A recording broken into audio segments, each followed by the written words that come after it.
कहानी सुनाने जा रही हूँ जो बहुत समझदार और दयालु थी। उसका नाम था सुमन। तो चलो सुनते हैं उसकी दिलचस्प कहानी। एक घने जंगल में सुमन नाम की चिड़िया रहती थी। सुमन छोटी सी थी, लेकिन उसके पंख बहुत सुंदर और रंग बिरंगे थे। सुमन अपनी बुद्धिमानी और मददगार स्वभाव के लिए पूरे जंगल में जानी जाती थी। एक सुबह सूरज चमक रहा था। सुमन अपने घोंसले से बाहर आई और आसमान में उड़ने लगी। उड़ते उड़ते उसने देखा कि एक खरगोश कानू एक जाल में फंस गया है। सुमन ने फौरन अपनी दोस्तों बुलबुल और तोता को बुलाया। तीनों ने मिलकर जाल को चोंच और पंजों से काटा और कानू को आजाद कर दिया।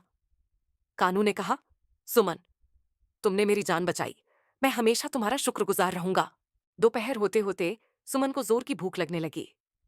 वह एक खेत में गई जहां ढेर सारे अनाज पड़े थे, लेकिन उसने देखा कि वहां एक बड़ा कौआ बाकी पक्षियों को डरा रहा था। सुमन ने सोचा और कौए से बोली, अगर तुम सबके साथ मिलकर खाना खाओगे तो हर कोई खुश रहेगा। कौवा समझ गया और बोला, मुझे माफ कर दो, अब मैं किसी को परेशान नहीं करूंगा। शाम को सुमन ने देखा कि जंगल में आग लग गई है।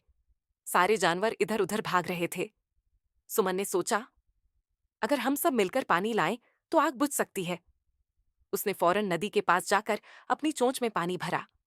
देखते देखते सारे पक्षी और जानवर मिलकर आग बुझाने में लग गए। आग बुझ गई और जंगल फिर से सुरक्षित हो गया। रात को सबने मिलकर सुमन की तारीफ की। हर कोई बोला, सुमन, तुम सच में बड़ी सयानी हो। तुमने हमें सिखाया कि मिलकर काम करने से हर समस्या का हल निकलता है। सुमन ने मुस्कुराते हुए कहा, अगर हम एक दूसरे की मदद करें तो कोई भी मुश्किल बड़ी नहीं होती।